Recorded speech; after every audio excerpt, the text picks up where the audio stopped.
Welcome back to Momentous Struggle, a Star Wars Shatterpoint podcast. On today's episode, Aubrey and I are going to have a discussion about terrain and how we like to utilize it and things along those lines. So let's go ahead and jump into it. As always, I'm joined by Aubrey. Aubrey, being the new homeowner that you are, I know that you are doing all sorts of fun things. So how are you doing today? All right, dear listeners, I did not get any Shatterpoint games in. No Shatterpoint games. I'll have a fun story for you momentarily about the terrain. But how am I doing? Todd, someone wanted $6,000 to remove the popcorn ceiling that's in my new house. Well, new to me house. If you couldn't tell from the popcorn ceiling, listeners, it's an old house. But $6,000 to remove it, texture, put the paint back up. So you know what I've spent the past 3 days? Well, not just me, my whole family, everyone, extended family too. You know what we've been doing for the past 3 days? Not spending $6,000 on that. We've been doing it yourself. And you know what, listeners? For $6, I will show you how to do it and then leave you to your misery. Because it's not hard. It's not hard, but it's a pain in the bleep, bleep, bleep, bleep. Yep. So no, I've done that myself. I did that at my mom's condo, like removing the popcorn ceiling there, and it is not fun. So no, I'm glad you didn't give me a call and say, "Hey Todd, come on over and help me with this," because I would have said yes, because I'm that kind of guy that will help you out.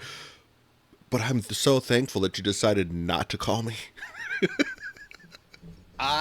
I have ceiling dust. Is that the proper term? I have ceiling dust in places that I did not know existed on my body.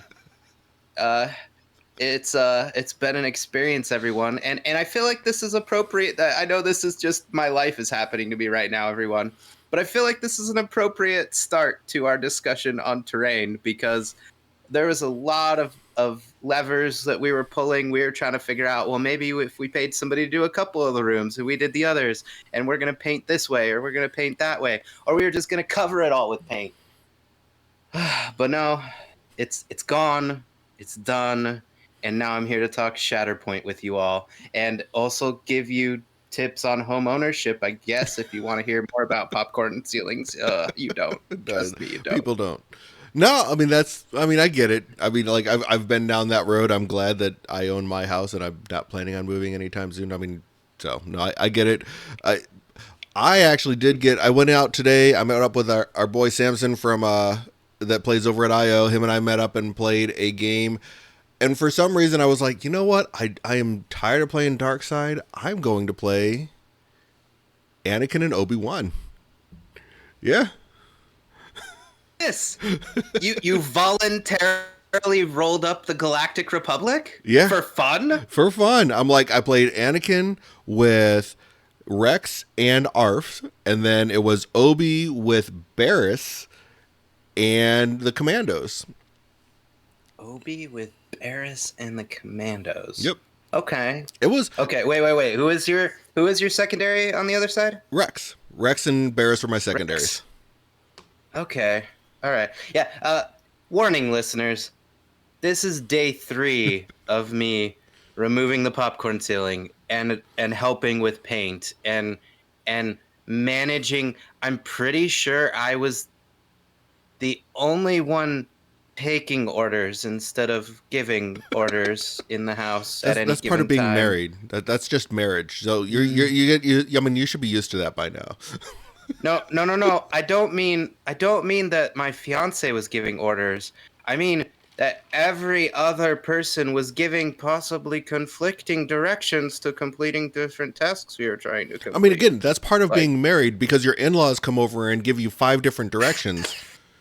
And then your wife gives you a different direction. That's just marriage. It's like because the in-laws come over and say, "Do it this way." Your wife says, "Do it that way," and then the other in-law says, "Do it that way." It's okay. This is marriage. Oh no. Well, I'm only buying a house once, right, Todd? Right? Hopefully. Yeah. Maybe. Good luck with that too. But anyway, listeners. This is nothing but hot takes all the way down. I planned in my head, I had this thoughtful discourse that we were going to have about terrain.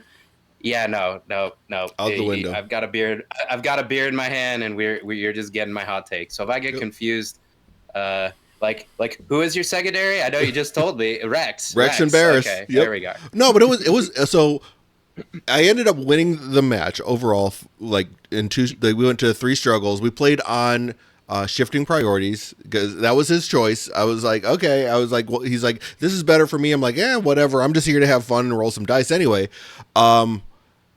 Basically, though, I just steamrolled turn one. It was like I was able to like I think turn like my second card that I flipped was the commandos, and I was able to have them run up and take 2 points, up two of the center points, right off the bat. So I just was like, I had advantage right off the bat, taking like 3-2, go like straight off. So the cards that were pulling off of the order deck kind of put me in a position to where I was able to sit there and really have control of it.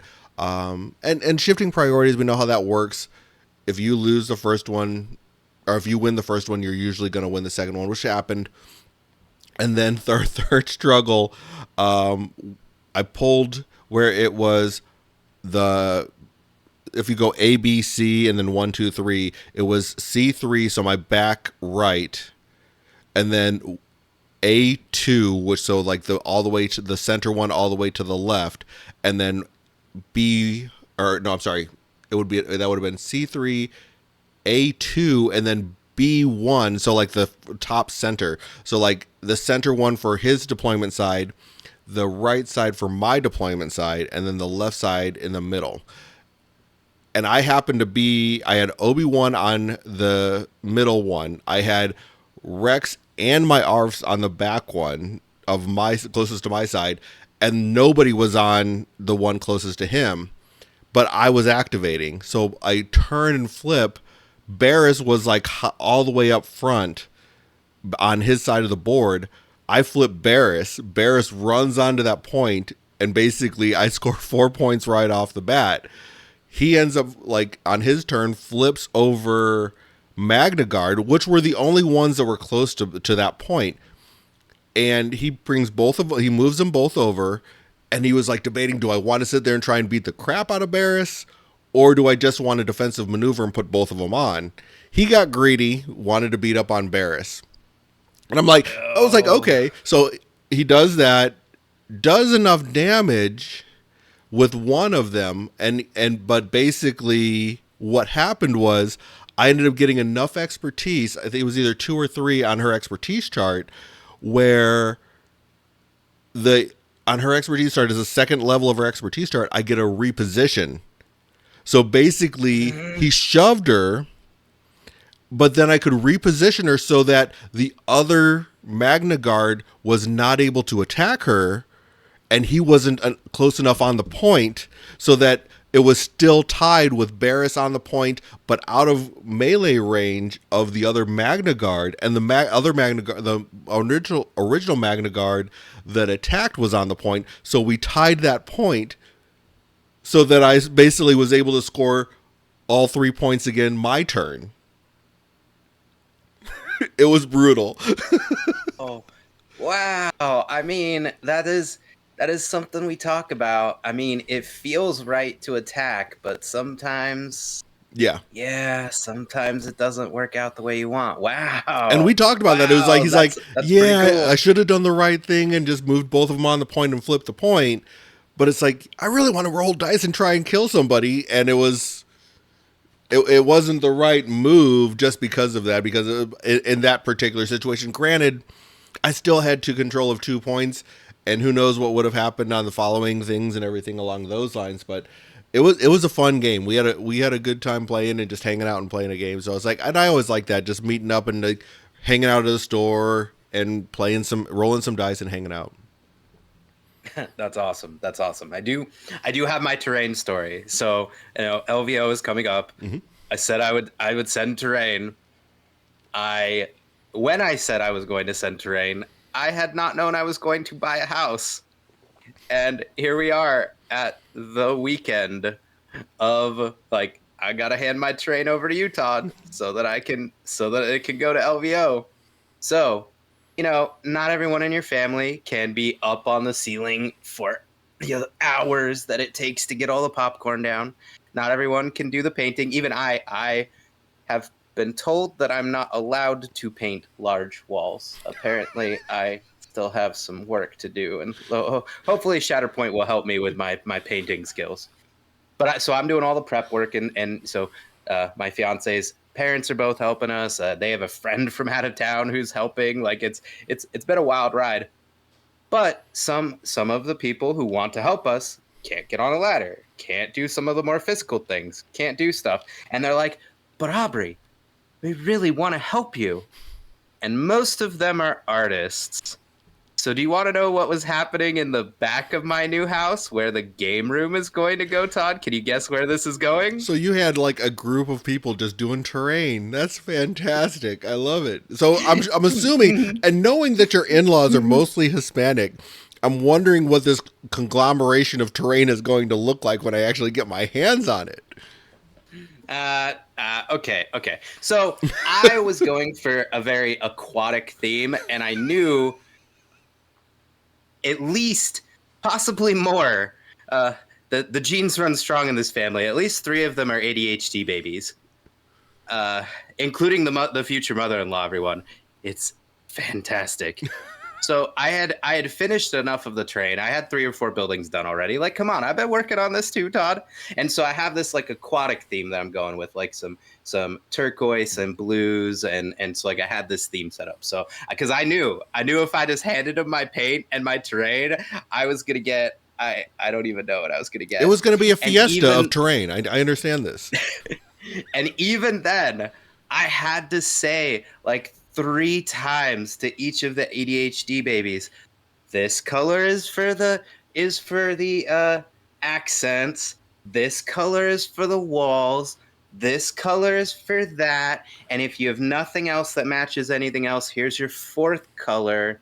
Go nuts, because they're very creative. They're all like, frankly, a lot of them are a lot better painters than I am. Like some of them were allowed to do some of the painting in the house. But I had this whole assembly line. As one of them said, they're like, "So you're like Santa and we're your elves. That's what's happening here." And I'm like, "Yes, that is exactly what's happening." But you know what? All the terrain is already done. It was done before I left to come record, because I stopped to come over here and record with you, and I'm like, "Yes, it's done." And you know what? As per usual, the fiance did a much better job than I could ever hope to do on the painting, because she did a couple of the buildings too. She was taking a break. So it was like break time. If you got tired doing something else, you went and painted some terrain. Now I had to explain to a couple of them. They're like, "Now what is this for? Why are we doing this for you?" Because I'm a But giant nerd and I like doing nerd things. That's why. That's why my common, like, when people ask, like, what is it that you're into? I'm a nerd. I like Star Wars and I'm a nerd and I like playing with little plastic dudes that run around and roll dice. Just deal with it. So, yeah, no, I get it.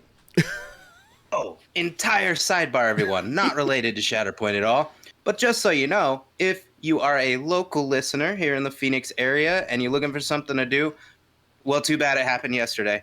But there was this really cool event, Superhero Saturday, that they did Mm-hmm. over at Metro Center. I was there in my role as a librarian, talking about how great the Phoenix Public Library is. But in any event, there were so many vendors, cosplayers, food, stuff to do. Man, it was really cool. So shout out to them. Their event was really great, and I didn't know it existed before my boss told me I needed to go there and do outreach on behalf of the library. I was like, "Where are we going? Peter Piper Pizza? What?" But it was this massive event in the parking lot outside, and it was great. So, Yep. That's all one of right, the there we nice. go. Now, That's one of the nice things about here locally here, because like being in the fifth largest city in America, we get a lot of cool events, and there's like the nerd culture here is pretty good. So I like it. I mean, and I'm glad that we get that. But yeah, no, I totally agree. Locally, and since you said local players, I do want to say if you are local, by the time this episode comes out, the weekend after LVO, Imperial Outpost is having a nice, fun event for Shatterpoint. It's going to be the first Shatterpoint event of the year, and it's just a standard, not Premier Showdown, just a standard Showdown event. So if you're in the Phoenix area and you want to come and play some Shatterpoint, come on over. We're going to have a good time. Absolutely. Absolutely. But so now that we've gone and had all that fun stuff that we've talked about, Aubrey's house and my games, let's talk about terrain. So one of our local listeners was like, it basically reached out on one of the discords that we're on and said, "Hey, you guys should talk about terrain." And Aubrey said, "Hey Todd, what do you think about this?" I'm like, "Oh, why the hell not? Let's talk about some terrain." So disclaimer, before we even jump into that, there's two different things that I want to like kind of shout out before we jump into the whole terrain thing and our thoughts on it. First one is the episode that you and I probably reach out to the most and look at the most, Zion's Finest, episode 7 of their podcast. They call it Dynamic Topology, is a fantastic episode. We're talking about just terrain and how to sit there and utilize terrain. Definitely give that one a listen. I highly recommend that one. And then the other thing that I would talk about is Goonhammer. They have a series called Terrain Talk. There's two different posts that they have about that. One is focused primarily on the shifting priorities and utilizing the core set and the high ground set and core set, high ground, and the take cover sets. And then they also have another post that talks about using terrain to build for the sabotage showdown. So really good ideas there on kind of just give you a general idea of what to do when you're putting terrain down. But yeah, let's go ahead and jump into it with what we're going to be talking about. And I know that we're going to be looking at the different kind of like what you have available for setting up your tables and things along those lines. So, where are your thoughts at? Like, just looking at just the core set. Like, if we were to sit there and start building around and all you have is the core set, what are you looking at trying to do there, Aubrey? Yeah. So that's actually like I wanna say before we get started on any of these things that now that I know that this is again an AMG sort of new idea, new territory they're going into where elevation matters so much for your skirmish battles. I want to say if all you have is the core set, it's still pretty good. Mm-hmm. Like so, we're gonna talk about more advanced options later on in the episode, but they give you a lot of terrain when you're looking at what is actually in the core set. It's because I know a lot of people maybe balked at the core set's price because it is definitely more expensive than you might think. But part of that is because they did not skimp on the terrain. You get multiple gantries, you get two towers, you get two buildings. There's a little bit of scatter terrain, like some boxes, and was that the one that had the little cat in it, or was it Yeah, the it other does. It one? has the Lothcat, and they're like Yeah, on top of an R2 unit. yeah, that's right. So it has everything you need, and there's lots of configurations that you can do with it. Mm-hmm. Now, once you like maybe pick up the other stuff that we're going to talk about in a moment, you might feel like it's a little lackluster when you go back. That's that's okay. That's okay. You definitely eventually, I think, want to add to the core set. But if you're tight on money and you don't know what else to do, the core set's worth it. Some of the best units in the game are in the core set. Maybe not all time best, but they're pretty solid. Pretty solid. I mean, hey, Maul's in there. Maul's in there. Come on, Yeah, got all I the won. I won Mandos. with Anakin today, so I hear you. I mean, Yeah. Anakin did Uh, work. yeah, and then the terrain is great. Mm-hmm. Now, like some caveats for you. So when we're talking about the towers and we're talking about the gantries and things, the only thing I will say is that even in the core set, you have the B1s that have the bigger bases.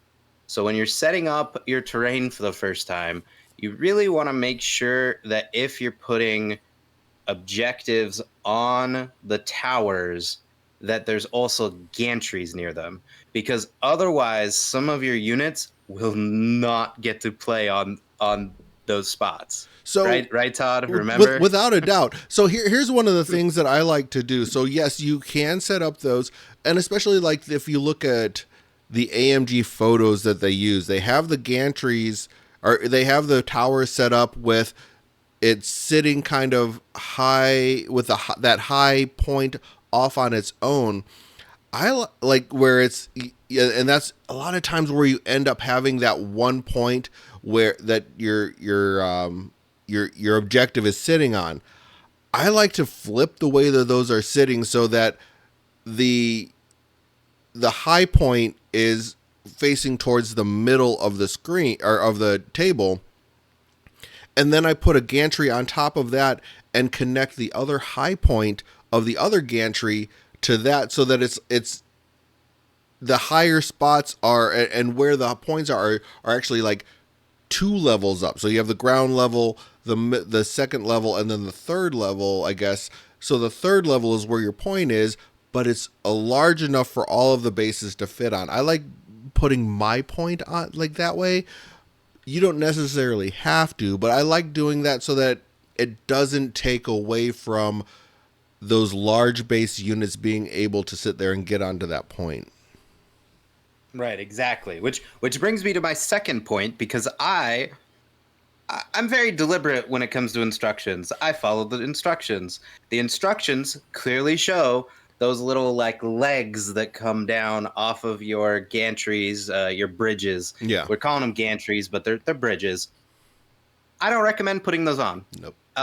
That you just there's going to be feel bads when you knock over your bridge a couple times while you get used to maneuvering around it, but I would leave those off. I even would leave off, there's also like little like, I don't know what you want to call them, barriers or fences that are supposed to go in there. I leave those off too, because then you have more room to play on the bridges. And I'm sorry, just imagine there's a force field keeping people from falling off the bridge, or better yet, don't, and just chuck their battle droids off the bridge. It's fine, you know. They didn't have safety standards for the poor battle droids, so they're just going to go flying. It's okay. There were It's no fine. safety standards in Star Wars anyway. I mean, come on, this was originally developed in the '70s when safety standards didn't exist anyway, even in America. So like, who cares? Like, just throw them off the edge.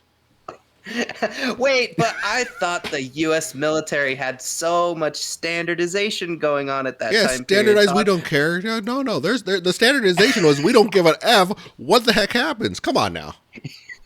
You Okay, can. okay, all right. I did see the Death Star. There was a scary lack of handrails. Like the Death Star technicians were just walking out on that walkway where old Ben was turning off the tractor beam. You saw that thing? There was no guardrails. Handrails don't What the exist heck? in the military. What are you talking about? We don't use handrails. You know how much extra time it takes? We could be doing like extra duty of some sort instead of putting handrails up. No, that's a waste of time. If a soldier gets hurt because they're not paying attention, that's on them. Right. They can file for I have a couple of, disability through the Empire at later dates. Okay.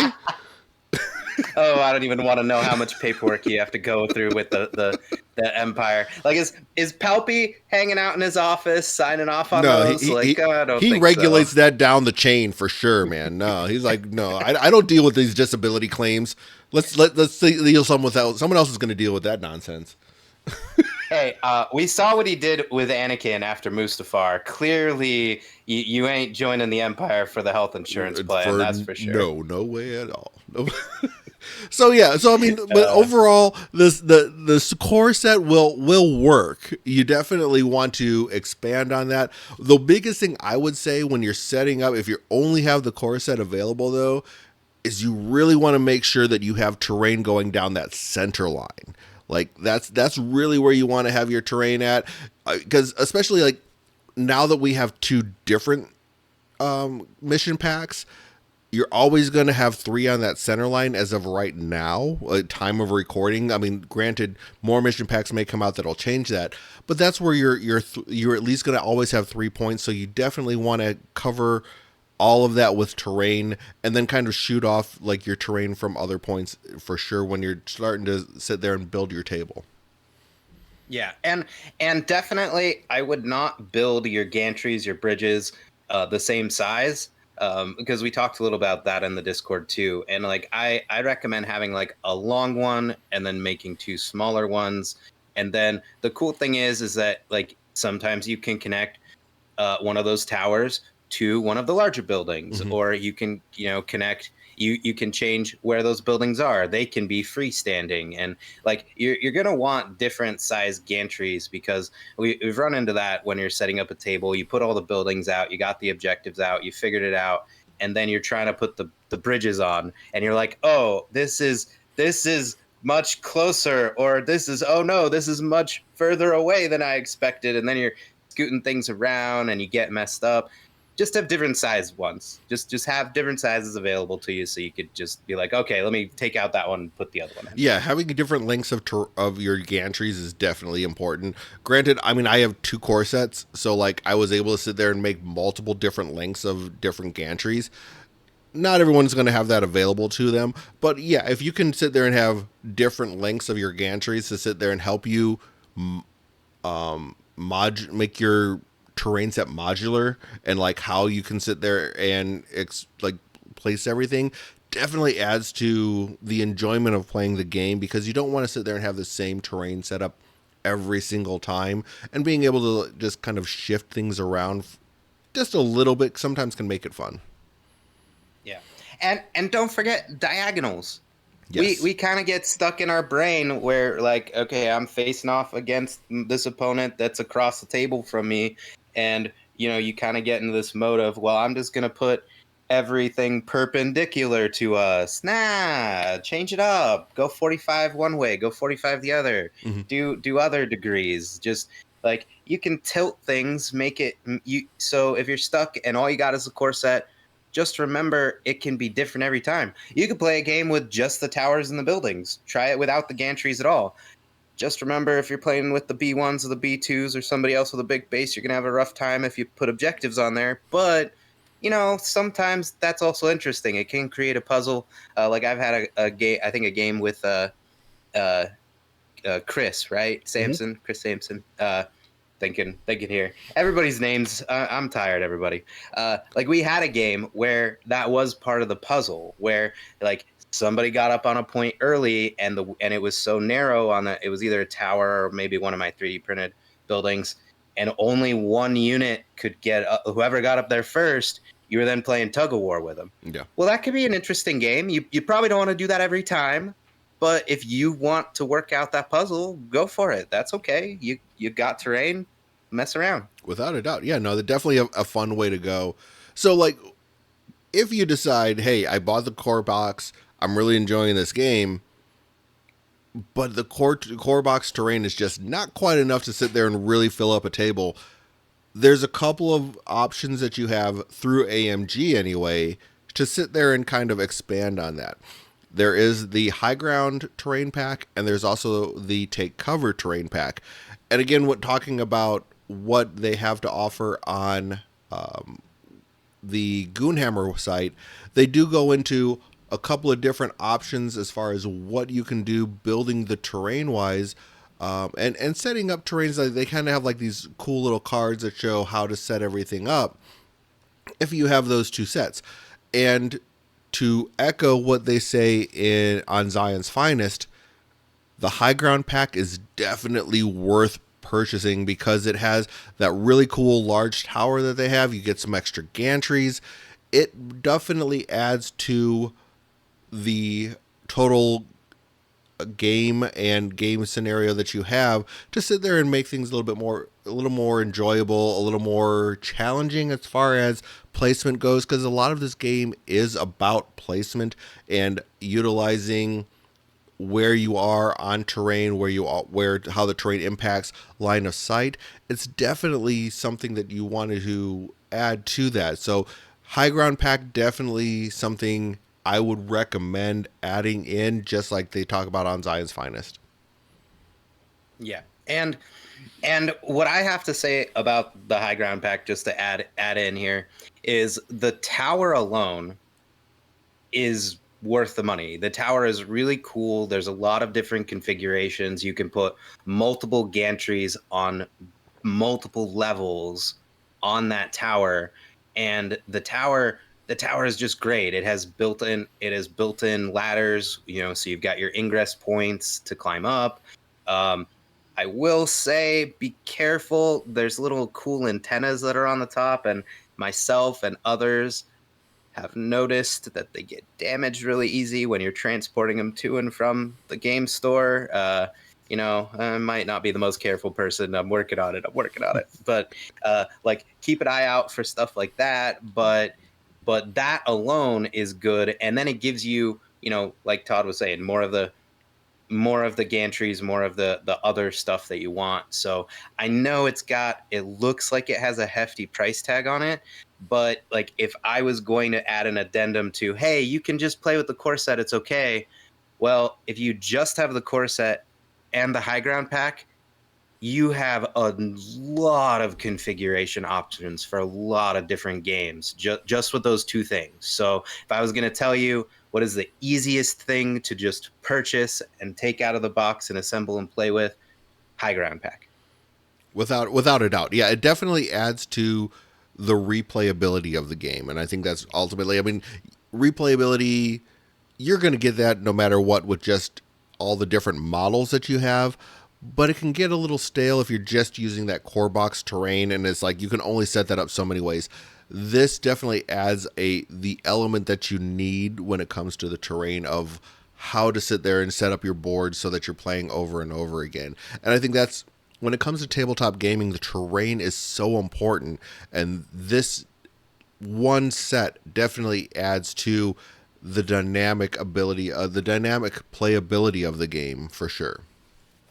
Yeah. Now, on the other hand, I will admit I have not purchased the take cover pack because I've looked it over, and like, it does have some of the same things we've talked about. It has, if it, like, just looking at its description, like, there's another building, there's some more ladders, like, there's useful stuff, but it is very much just scatter terrain. Like, it's a lot of scatter terrain, Mm-hmm. and sorry, AMG, the price point for what it is, I will say, at least you haven't convinced me. I don't think it's worth the price point. What's in it is cool, and if you bought it and you like it, I don't blame you. There's a lot of little cool pieces and stuff for you to take cover behind. But I think that if you're gonna buy one more thing besides the core set to enhance your terrain, get the high ground pack Yeah. and skip the take cover pack. What do you think, Todd? No, without a doubt, I totally agree with you. I mean, and the biggest reasoning behind that is a lot of the puzzles to figure out with this game is not about taking cover and getting cover or hiding behind a piece of terrain. It's about the elevation and how you manipulate your placement in regards to the elevation, the different elevations that you have. Level, like if you're up one level, up two levels, and this terrain pack doesn't play into that part of the game in any way in most cases. Like there's a couple of pieces of terrain that will help you get elevation. It doesn't do that. High ground without a doubt does that. And that's why you really want to go with the high ground over this take cover pack. And I think AMG definitely learned their lesson looking at the next terrain pack that's going to come out. They're not going with these scatter terrain packs like they did before with what's going to be coming in the future. So I'll give them a pass. They sat there and realized, nope, this isn't what the game's about. We're going to start going with these things that have more elevation changes for sure. Yeah, and again, so I've noticed not everyone likes scatter terrain. Some people really like scatter terrain. I fall in that camp. I like having little bits and bobbles and doodads and things on the field to just make it feel a little more organic. So if you really, really like that, sure, get the take cover pack. But just remember that it's not gonna impact gameplay as much as you would think, given how much emphasis this pack makes it seem like, oh man, I really need cover. No, not really. Not so much, but the terrain and having terrain that is a scatter terrain type of stuff is kind of interesting to have simply because of the ways that pushes work, because pushes are very important in this game. And if you have terrain where you can sit there and set up a model to where they can't be pushed off of a point because of how terrain is set up, that does impact how you set up your board. So scatter terrain is important, but it's not something that you need a large amount of. And the way I would put it is like the boxes, the cargo boxes that come in your core box and everything else. I take like 3 of those boxes, glue them together, and painted them, and I use those as scattered terrain throughout my table. And that's enough to sit there and put in, like, strategically place them to where if they're next to a point, you can't push me off of the point because of how I positioned a certain model in regards to that piece of scattered terrain. And that's I think what you want to do. Now, you don't need a ton of that. It's going to detract from the gameplay if you have a bunch of that. But having like 4 pieces of scattered terrain that will prevent people from being able to be pushed or shoved a certain way definitely does help enhance the gameplay for sure. Yes, I will talk on the opposite side. I littered my game with a lot of scatter terrain in some of my early games, and it wasn't that fun. There was too much. You had these weird, like, you couldn't like get around stuff with your range tools, and you're trying to measure stuff, and like I like the scatter terrain. I think it's cool. I have a lot of fun. I have like little bonfires and stuff I'll put on the field, but you really don't need that much. No. So again, there are more affordable options that we'll talk about momentarily, outside of that take cover pack. Definitely, definitely. Yeah, I mean, and the thing is, like, so when I first started playing, like, all I had was the core set, and I had some, like, 3D printed cargo containers, basically, like shipping containers. And I had like 6 of those. If I stacked those on top of one another, they were more than size 2, so that it made it to where you actually had to like climb up on top of something, and it added to it. So that's something else to keep in mind, is if you're going to add to your terrain outside of AMG specific product, make sure that it's something that is going to be more than range 2 size high, so that it actually impacts the gameplay itself. Yes, and correct me if I'm wrong, Todd, but for those of you, as we're getting into, we're going to talk about 3D printing and stuff in a minute. It's 76 millimeters, right? Pretty sure. I live in Because America. I don't deal with this metric system. wow, wow. Well, okay. I'm sorry. I'm sorry. 3 inches for the rest of us over here in America.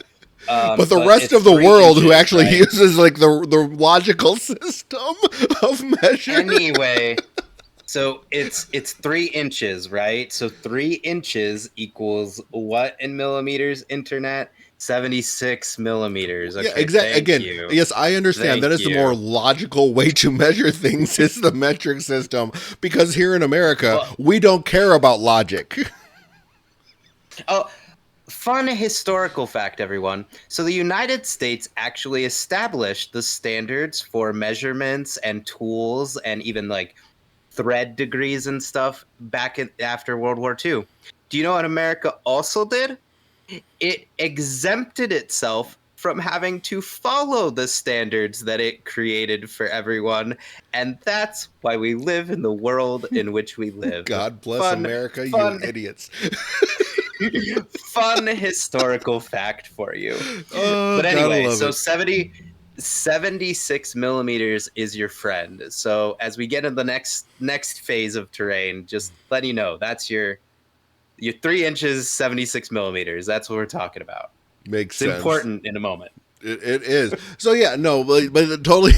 Sorry, I went off on my tangent, and then we had story time with Aubrey teaching us about how we sit there and how we have the system of measure we do, and I love that. Thank you, Aubrey. so, so, Anyway, so yes. Once you decide, hey, I've bought this, or I'm not getting exactly what I want out of the terrain packs that are available.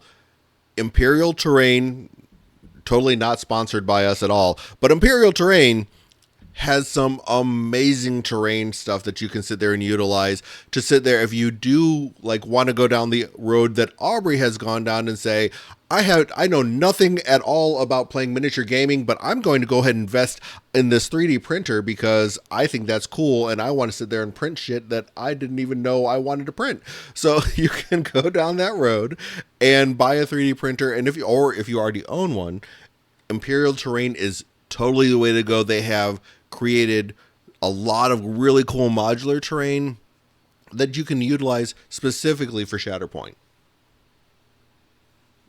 Yes. Sorry. Gotta. The house is still hard working, everybody. I'm literally like looking at my phone, looking at messages, trying to talk to people. Anyway, so yes. And I will say, if this is your first foray into 3D printing, again, my background as a librarian, I've worked in libraries for the past 13 years, I think, something like that. So I've worked with 3D printers actually professionally before. And then I, bought one myself. Like the ones I was working with at the library were like the $2,000, $3,000 models. Like they were very fancy. I got like a $300 model, and I've been going to town with it. And I will just say, if you are going the route of doing it yourself, be patient. The machine is going to clog. The machine is not going to print it right no matter what you put in the settings. They're going to do an update to the firmware, and that might, crash your machine until you have to send it back to their customer support after weeks of back and forth. I totally don't know how that happened to me, and it's definitely a entirely hypothetical scenario I'm describing to you and not what actually happened to me with my first printer. But once you work out all those kinks, there's a lot of cool stuff that you can do aside from Imperial Terrain, which is phenomenal. And that's actually, everyone, what I'm sending to LVO is mostly actually stuff I printed from Imperial Terrain. So if you're interested, check them out. If you don't want to go the route of the full 3D printing, because there's a ton of creators out there who have shared free options on websites like Thingiverse, and there's other websites that have already been doing terrain for the Legion space. And now a lot of them are figuring out, oh, well, if I just resize my models and recreate, tweak the file a bit, I can do Legion and Shatterpoint. So there's a ton of options there.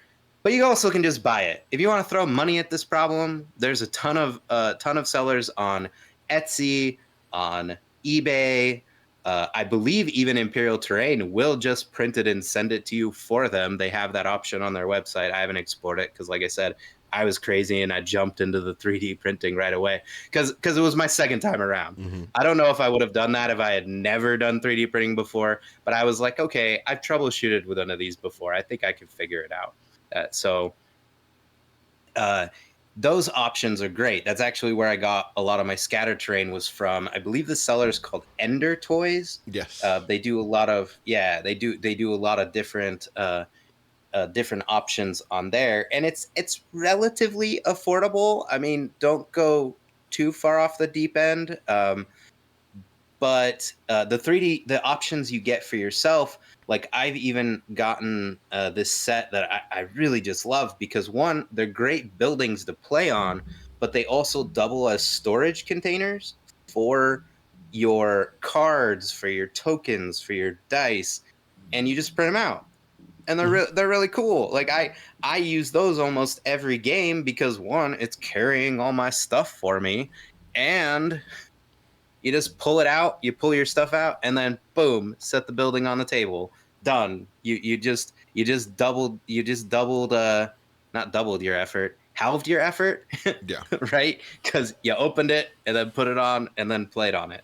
It's great. So there's like we could do a whole episode on 3D printing and slicing files, and there's a lot of troubleshooting, but just remember there's also a lot of tutorials online. A lot of like, this is how to do maintenance. This is how to figure out when this is going wrong. But I've printed a whole set of terrain for a table, probably more than I even need to play.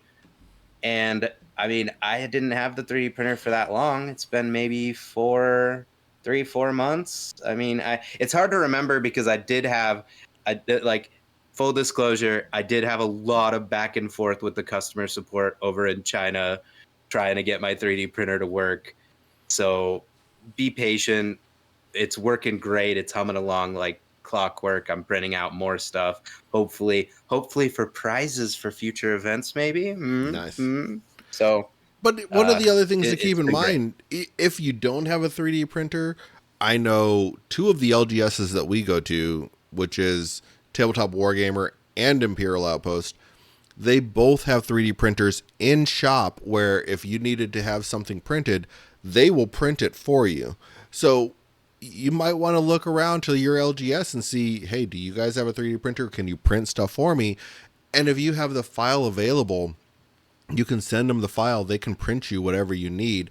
So you can sit there and utilize that too. So there's definitely options.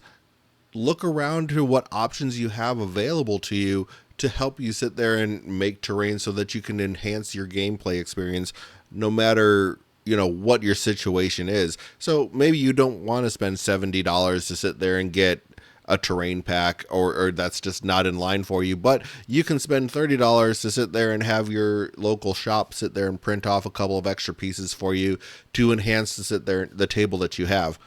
Maybe that's the route to go. There's look around, do a little bit of research, and maybe you can sit there and find something that will sit there and help expand your table so that you're not necessarily playing with just the core set.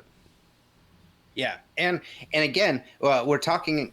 So the file type most commonly used on 3D printers is called an STL file, and STL files are relatively affordable. Most of the ones I've seen, and we're talking big packs, are $5, $10, 15, 20. The Fractured City pack from Imperial Terrain, that thing is worth its weight in gold. And it was only, if I recall right, is 22, 24, somewhere, I don't know, somewhere in the 20-ish range.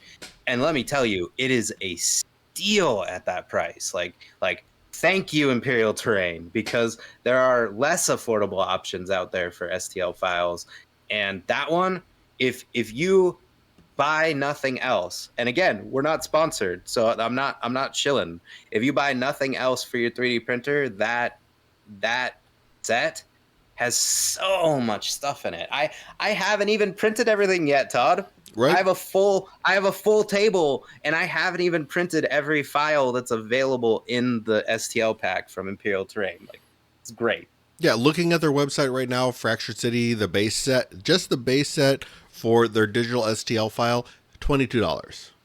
And that gets you a lot of terrain. There is all sorts of amazing things that they have on their website. I've played on the terrain. It's very modular. So you can sit there and go as light or as heavy as you want, for, like I said, $22 plus the time that it takes to sit there and print everything off. It's an amazing set. I enjoy playing on it. And it, like, if you like painting, if you like doing the terrain, it gives you all sorts of different types of terrain that you can sit there and really enhance your gameplay experience for sure. Absolutely. Absolutely. All right. Well, I think that kind of covers just about everything that we wanted to.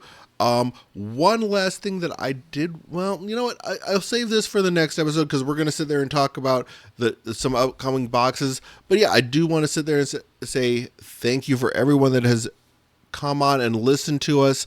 Thanks again for paying attention to everything that we like to babble about. I do appreciate it. If you do want to support us, by all means, please go ahead and rate, review the podcast on whatever podcast platform you're listening to us on. If you're watching us on YouTube, give us a like. Go ahead and hit that subscribe button or ring the bell so that you can sit there and get any future content that we have. But as always, thank you for listening, and may the force be with you. May the force be with you.